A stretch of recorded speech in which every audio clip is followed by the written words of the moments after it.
Hello hi friends, అందరికీ నమస్కారం.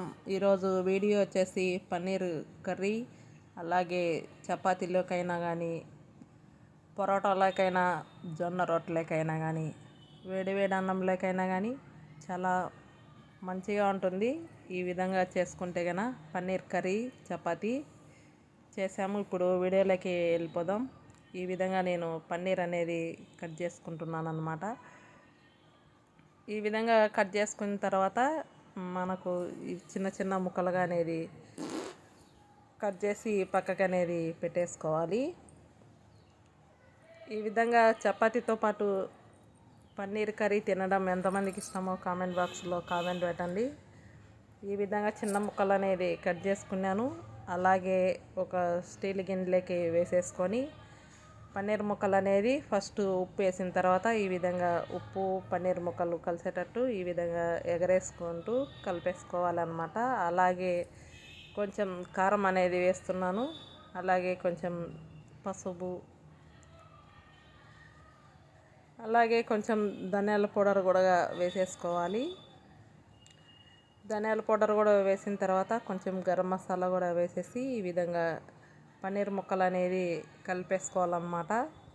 అలాగే ఇప్పుడు స్టవ్ దగ్గరికి వెళ్ళి స్టవ్ మీద ఒక ప్యాన్ పెట్టేసి కొంచెం ఆయిల్ వేసేసి ఈ విధంగా పన్నీర్ ముక్కలు అనేది ఫ్రై చేసుకోవాలన్నమాట. ఈ విధంగా చేసుకునేటప్పుడు సిమ్లోకి వెళ్ళి పెట్టి చేసుకోండి. ఈ విధంగా చూడండి, పన్నీర్ ముక్కలు అనేది కొంచెం గోల్డ్ కలర్ వచ్చేసాయి. ఈ విధంగా ఉన్నప్పుడు మనం స్టవ్ అనేది బంద్ చేసేసుకోవాలన్నమాట. ఈ విధంగా పన్నీర్ ముక్కలు కూడా రెడీ చేసి పెట్టుకున్నాను వేయించి.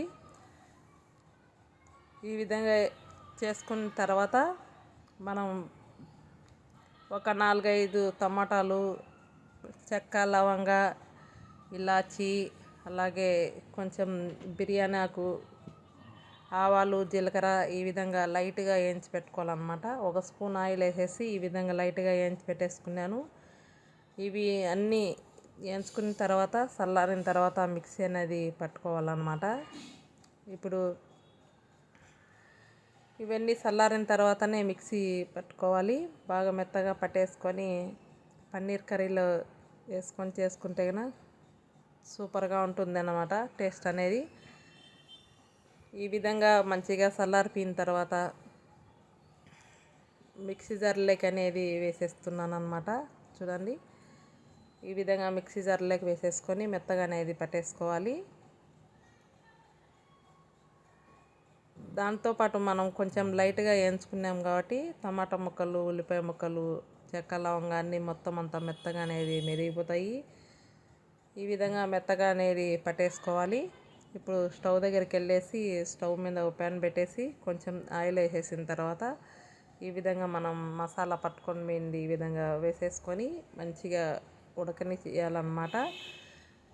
ఈ విధంగా కలుపుతూ కొంతసేపు ఏం చేసుకోవాలి. అలాగే కొన్ని వాటర్ కూడా వేసుకోవాలన్నమాట. ఆ తర్వాత వాటర్ వేసిన తర్వాత బాగా మంచిగా దగ్గరకు వచ్చిన తర్వాత ఈ విధంగా కొంచెం ఉప్పు, కారం, పన్నీర్ ముక్కల్లో కూడా వేసాం కాబట్టి చూసి వేసుకోండి. ఎక్కువ కారం తినేవాళ్ళు ఉన్నా కానీ చూసి మీరు కావాలంటే ఇంకా కొంచెం కారం అనేది ఎక్కువ వేసుకోండి. అలాగే కొంచెం ధనియాల పౌడర్ కూడా వేసేసి ఈ విధంగా మంచిగా వాటర్ వేసేసి మంచిగా ఉడికించుకోవాలన్నమాట. బాగా ఉడికి దగ్గరికి వచ్చిన తర్వాత పైన ఆయిల్ తేరేటప్పుడు మనం వేయించి పెట్టిన పన్నీర్ ముక్కలు అనేది వేసేసుకోవాలి.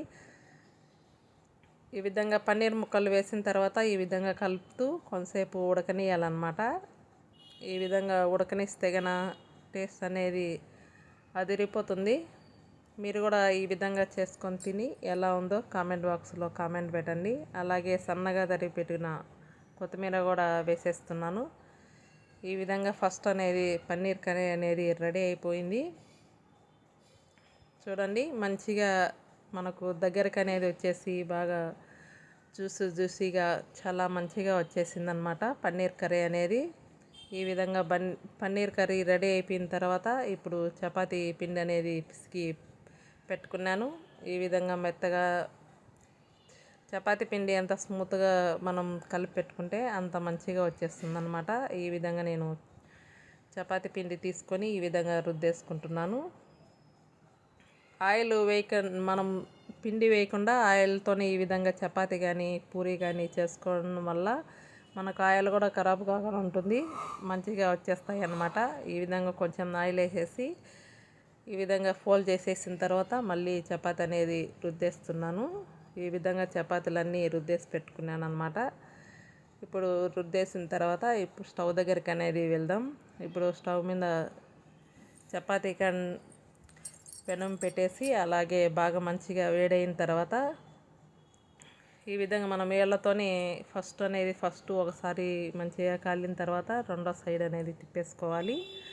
మనం వెంటనే ఆయిల్ అనేది వేయకూడదు. ఒకసారి 2 సార్లు మంచిగా తిప్పేసిన తర్వాతనే ఆయిల్ అనేది వేస్తే కనుక మంచిగా పొంగుతుందన్నమాట చపాతీ అనేది. ఇప్పుడు చూడండి, ఇప్పుడు ఒక సైడ్ అనేది తీసి వేసేసాను. అలాగే ఇప్పుడు రెండో సైడ్ కూడా తిప్పేసిన తర్వాత ఇప్పుడు లైట్గా ఆయిల్ అనేది వేసేసుకుంటున్నాను అన్నమాట.